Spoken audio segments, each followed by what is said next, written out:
শুভকে মারার চেষ্টা করায় আকাশ এসে মোহনার হাত ধরে ফেলে। ওইদিকে আদি উচিত শিক্ষা দিল মোহনাকে। হ্যাঁ বন্ধুরা, এমনটাই দেখা যাবে, তাই সম্পূর্ণ জানতে ভিডিওটিতে লাইক দিয়ে চ্যানেলটি সাবস্ক্রাইব করে দেখতে থাকুন।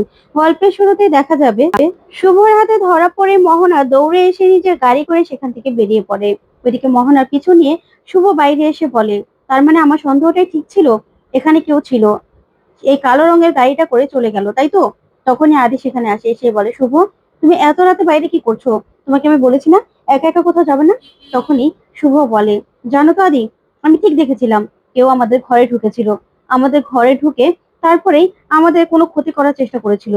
এবার আর বসে থাকলে চলবে না, সামনাসামনি পাল্টা জবাব দিতে হবে। তারপর দেখা যাবে সকালবেলায় শুভ মোহনার বাড়িতে যায়।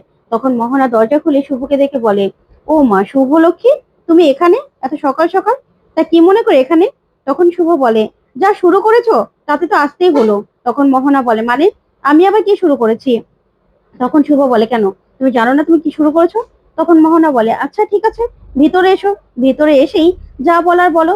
তখনই শুভ বলে, আচ্ছা, তোমার এমনই খারাপ দিন চলে আসলো যে তুমি আমাদের পিছন পিছন নিউ ইয়র্ক থেকে এই কলকাতায় চলে আসলে? তোমার দাদা তো তোমার নামে আমাদের বাড়িটা করে দিয়েছে, তারপরেও তুমি আমাদের পিছন পিছন এখানে কেন আসলে? তখনই মোহনা বলে, শোনো শুভ, তুমি মনে হয় একটা কথা ভুলে যাচ্ছ।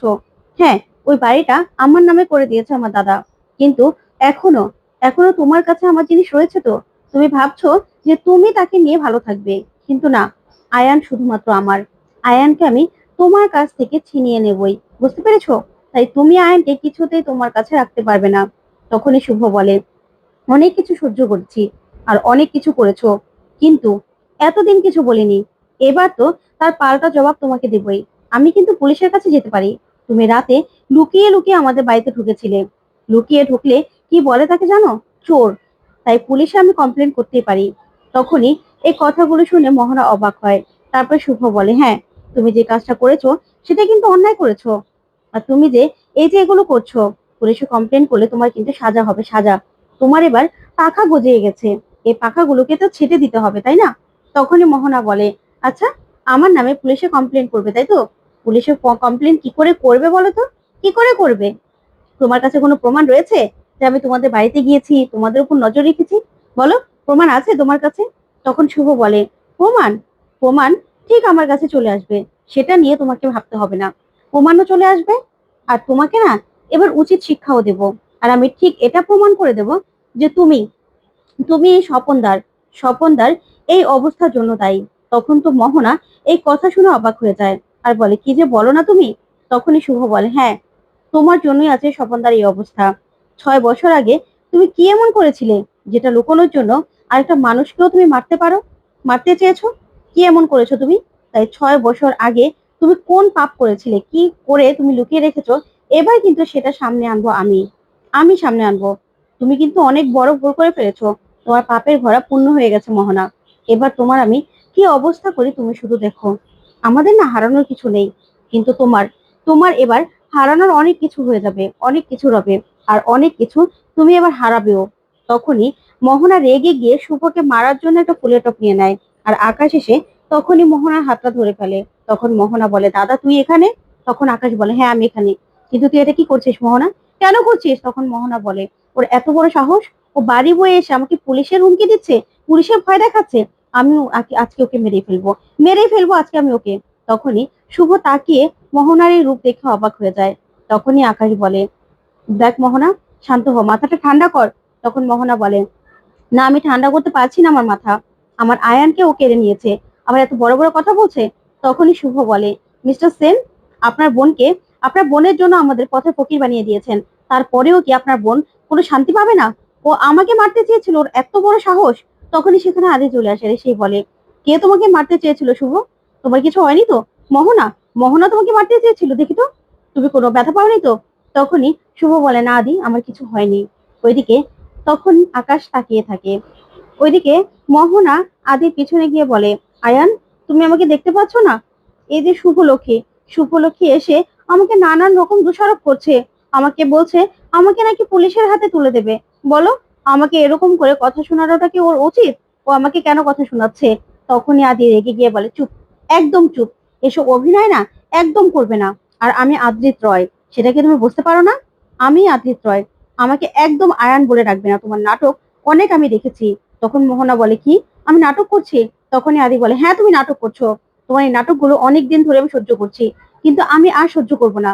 নিউ ইয়র্ক থেকে আমরা এখানে চলে এসেছি, তারপরেও তুমি আমাদের পিছন পিছন চলে এসেছো, আমাদের শান্তি দিচ্ছ না, আমাদেরকে ফলো করছো। কেন? কেন করছো? তখনই মোহনা কাঁদতে থাকে আর বলে, তুমি আমাকে এসব কথাগুলো বলতে পারছো? তখন আদি বলে, হ্যাঁ বলতে পারছি। এই যে দেখছো না, শুভলক্ষ্মী, শুভলক্ষ্মী আমার জীবন, আমার সবকিছু।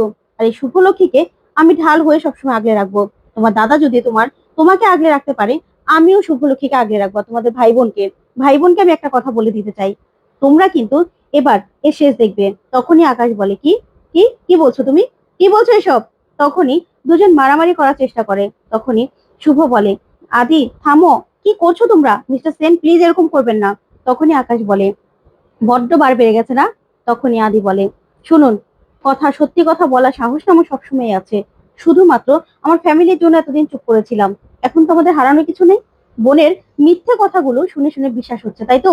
বোনের মিথ্যেটা ধরতে পারছেন না? তখন আকাশ বলে, আমার বোন মিথ্যে কথা বলে? তখন আদি বলে, হ্যাঁ আপনার বোন মিথ্যে কথা বলে, সেটা বুঝতে পারছেন না?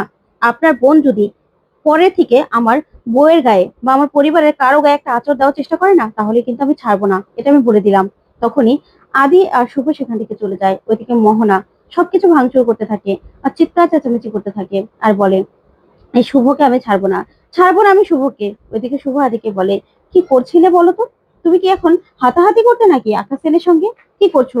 তখনই আদি রেগে যায় শুভর উপর আর বলে, তুমি কি করছো বলো তো? তুমি কি ভুলে যাচ্ছ যে তুমি প্রেগনেন্ট? এই যে মোহনা তোমাকে আঘাত করার চেষ্টা করেছিল, এখন যদি বড় কোনো ক্ষতি হয়ে যেত তোমার, তখন তখন কি হতো? তুমি একবারও ভেবে দেখেছো তখন কি হতো? তুমি কি ভুলে যাও নাকি? তখনই শুভ বলে, আচ্ছা ঠিক আছে আমি কানে ধরছি, আর কখনোই এরকম করবো না, কখনোই না। তখন আদি বলে, দেখো শুভ, তুমি ভুলে যেও না, আমাদের বাচ্চা এখন তোমার গর্ভে আছে। আর এই মোহনা খুব ডেঞ্জারাস।